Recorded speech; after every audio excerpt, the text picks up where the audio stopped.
Hello everyone, Courtney Kaiser here with Uncorked. This week I'm going to talk about the differences between white wines and red wines, and of course we're going to have a wine of the week.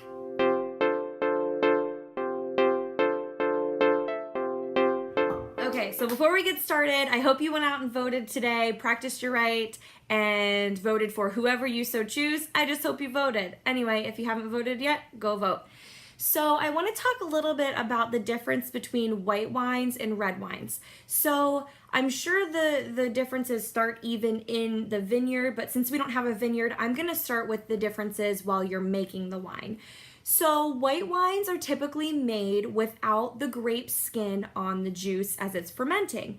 Red wines are typically made with the grape skins on the juice while it's fermenting. So what that does for the red wines, the grape skin contains a thing called tannins. And tannins are what make you kind of pucker up when you're drinking a dry red. So when you leave the skins on the juice while it's fermenting, those tannins are getting put into the wine as well. So with leaving the skins on, you're going to get a darker wine. You're going to get a more full-bodied wine, and you're going to get a dry red that makes you pucker at the end, like normal dry reds that you would think of. So white wines are typically not made with the grape skins on the juice while it's fermenting, and so then that gives you a lighter, more fragrant type of wine. It's a lighter color. It's a little softer. That makes your white wines more light and refreshing. So there's a new trend coming out of the European countries. It's called amber wine, and what they do with amber wine is they make the white wine with the white grape skins on top of the juice while it's fermenting. So what this produces is a darker white wine, a more full-bodied white wine. Those tannins are in your white wine now, and it's not as light and floral and fragrant. People from my generation are apparently really taking to these amber wines. I guess they want to drink something that their parents didn't drink. They want to switch their wine up a little bit. They're creating a different wine culture for themselves.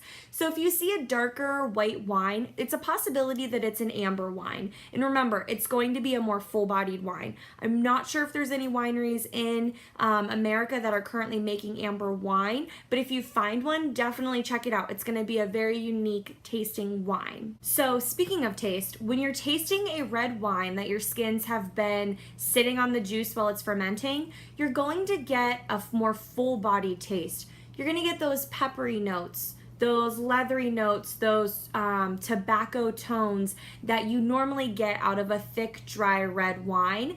And again, your finish is going to be a lot more dry from those tannins. Now, again, with your white wines, you're going to taste a more fragrant, more crisp wine, and not something that's super full-bodied.